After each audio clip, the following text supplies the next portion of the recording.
Salut l'e-communauté et bienvenue dans cette nouvelle vidéo. Aujourd'hui je vais t'expliquer comment travailler de chez soi en partant de zéro. En fait je vais t'expliquer comment faire du travail à domicile. Je vais t'expliquer vraiment comment faire du travail à domicile, que tu sois salarié ou entrepreneur. C'est pas du tout la même façon de faire, mais tu vois je vais tout t'expliquer, ne t'en fais pas. Tout d'abord on va commencer si tu es salarié. Alors si tu es salarié c'est tout simple. Ce que tu peux faire c'est que tu peux demander à tester à ton employeur. En général les entreprises sont de plus en plus ouvertes à ça. Il me semble qu'il y a même une loi qui est passée comme quoi c'était vraiment autorisé maintenant.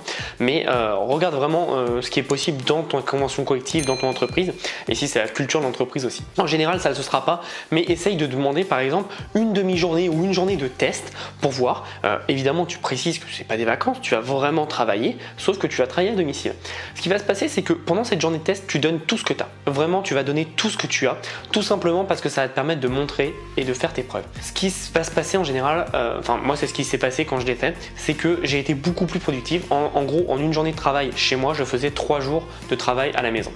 Donc c'était plutôt intéressant. Niveau rentabilité, c'est rentable pour toi, tu ne te déplaces pas, c'est rentable pour ton employeur parce que tu produis beaucoup plus en moins de temps et surtout tu as un meilleur confort de vie. Ce qui va être intéressant quand tu vas faire ça, c'est que tu vas pouvoir valider ce test si tu fais des bonnes choses. Donc je te conseille vraiment de te déchirer et de ne pas en profiter pour regarder la télé ou te relaxer. Non, tu fonces. Vraiment, tu fais un truc sérieux et une fois que tu vas valider, tu auras des choses en ta faveur pour valider ce process, tu vas pouvoir demander un jour par semaine, une demi-journée par semaine. Et ce qui va se passer, c'est qu'en faisant ça, tu vas pouvoir avoir plus de temps pour toi parce que tu enlèves tous les temps de trajet, tu enlèves aussi les temps de pause où tu dois rester entre 1 heure, 1 heure et demie, parfois 2 heures selon les entreprises. Là, tu fais vraiment ta vie, c'est toi qui fais, donc tu vas avoir vraiment du temps pour toi et pour te focus sur tes projets à toi. Et évidemment, ce temps, utilise-le intelligemment pour développer tes entreprises derrière si tu veux quitter ton entreprise. Enfin, si tu veux quitter ton job, pardon. Ça, c'est vraiment la meilleure façon pour faire pour un salarié. C'est pas facile, il n'y a pas tout le monde qui va accepter, mais essaye vraiment de négocier. Comme je te dis au début, sois pas trop gourmand, tu demandes une demi-journée, une journée pour voir vraiment les tests et derrière, tu redemandes 1, 2, 3 fois et quand tu vois que les tests sont concluants, n'hésite pas à les demander de travailler une fois par semaine ou une demi-journée par semaine chez toi pour travailler pour ton entreprise et du coup, ça va te permettre toi de pouvoir développer ta propre entreprise à toi à côté si tu as envie et surtout d'avoir une meilleure qualité de vie. Donc, c'est plutôt intéressant. Il y a de plus en plus d'entreprises, je te dis, qui sont ouvertes à ça parce que ça réduit fortement les coûts de l'infrastructure du bureau. Parce que si les gens sont en remote job, ça veut dire que tu peux travailler d'où tu veux, forcément ils n'ont plus à avoir un gros siège social qui coûte très cher aux entreprises. Donc pense vraiment à ça et essaye de voir comment c'est possible pour le mettre en place. Maintenant, si tu es entrepreneur, c'est pas du tout la même stratégie, pas du tout, c'est limite une autre vidéo, mais je veux te l'expliquer. Quand tu es entrepreneur, c'est totalement différent parce que ton boss, c'est toi. Donc c'est à toi de te responsabiliser et la plupart des gens, quand je leur explique que je travaille chez moi, etc., ils me disent ouais mais moi je peux pas parce que je suis vite distrait, il y a la télé, etc. Mais c'est à toi d'avoir un self-control sur toi et de te dire aujourd'hui pendant X heures je travaille et après que j'ai travaillé je peux faire ce que je veux. Mais les personnes n'ont pas cette motivation parce qu'en fait je pense que le problème de base c'est qu'ils n'ont pas trouvé un produit, un projet qui les passionne tellement qu'en fait ils n'ont même pas envie de te détendre parce que pour eux travailler là-dessus c'est se détendre. Moi c'est ce qui se passe avec mon entreprise, je compte même pas mes heures, je peux même pas dire combien je travaille parce que j'aime tellement ce que je fais que j'ai pas le besoin de me détendre et si je dois me détendre c'est quoi 20 minutes, je me pose un peu et puis après je sais que je repars. Donc j'ai pas ce problème là mais après c'est moi et je sais que chacun est différent. Donc ce que je te conseille vraiment c'est de te séparer ta partie de travail de ta partie de détente. Donc si tu as la chance d'avoir beaucoup de pièces dans ta maison, dans ton appartement, essaye de te faire un petit bureau où tu sais que quand tu seras ici tu ne vas faire que travailler. Moi pour ceux qui ont déjà vu mon chez moi quand je faisais des stories sur Instagram, je travaille là où il y a mon bureau et j'ai un bureau vraiment exprès pour ça. Par contre c'est aussi le bureau où je regarde des vidéos YouTube parfois pour me détendre ou c'est mon bureau, mon ordinateur personnel. Donc le problème c'est que je pourrais avoir tendance à être vraiment distrait, sauf que je le fais pas parce que j'ai des objectifs à faire chaque jour et je me les impose. Donc c'est comme ça que je fonctionne. Par contre, si toi aujourd'hui tu n'y arrives pas, je sais qu'il y a des applications qui permettent de couper l'accès à YouTube, Facebook, etc. Il y a une extension Chrome. Si quelqu'un là, n'hésitez pas à le mettre en commentaire. J'ai plus du tout le nom. Si je le retrouve, je le mettrai dans la description, mais je promets rien parce que j'ai plus du tout le nom. Sinon, une autre technique que tu peux faire, et j'ai jamais entendu parler de cette technique, c'est tout simplement tu prends un autre navigateur internet. Moi, j'utilise tout le temps Chrome la journée, mais pour travailler, tu peux utiliser Opera, Firefox, Internet Explorer par exemple. Donc c'est des trucs qui sont beaucoup beaucoup plus limités ou qui n'ont pas toutes les extensions de Chrome, etc. Et du coup, tu peux l'utiliser et te dire, bon bah voilà, là-dessus, je n'utilise que pour travailler. C'est plutôt pas mal. Moi, ça me permet vraiment de bien me centrer quand parfois je dois faire des trucs et que tu sais, j'ai pas trop l'envie, pas trop la motivation, et je sais que je vais avoir tendance à être dévié et aller sur YouTube, trouver des vidéos, etc. Comme tout humain, hein, je suis humain.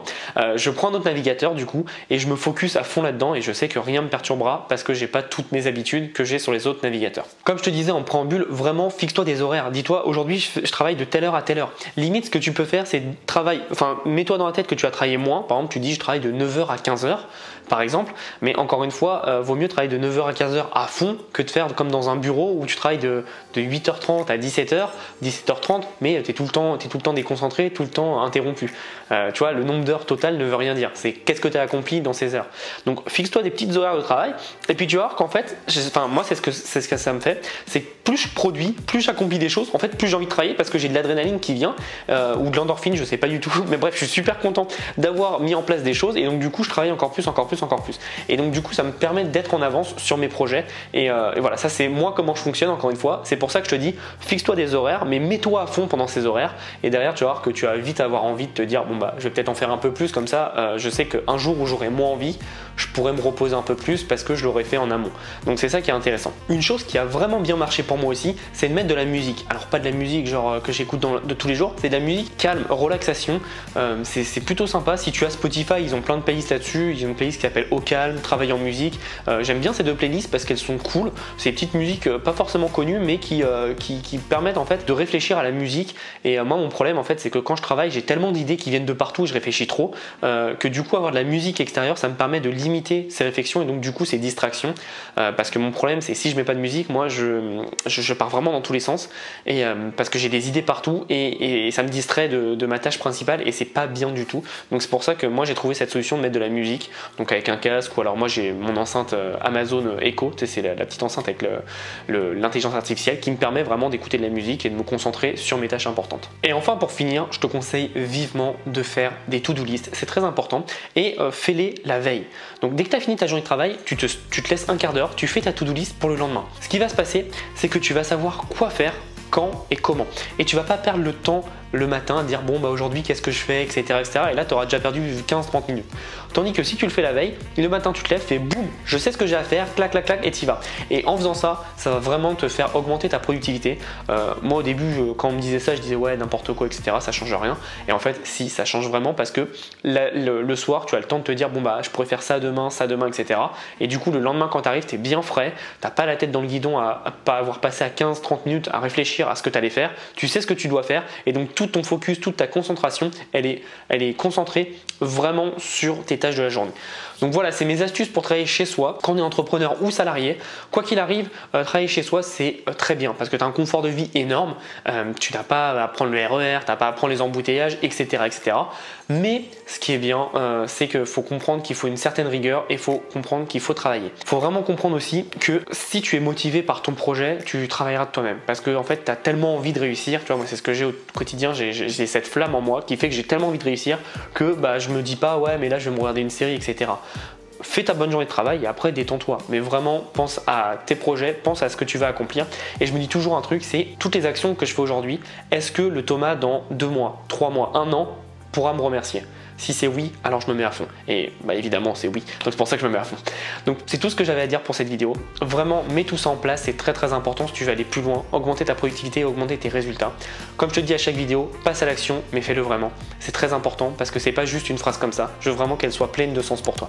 Donc comme je te dis tout le temps, passe à l'action et on se retrouve dans une prochaine vidéo. À bientôt.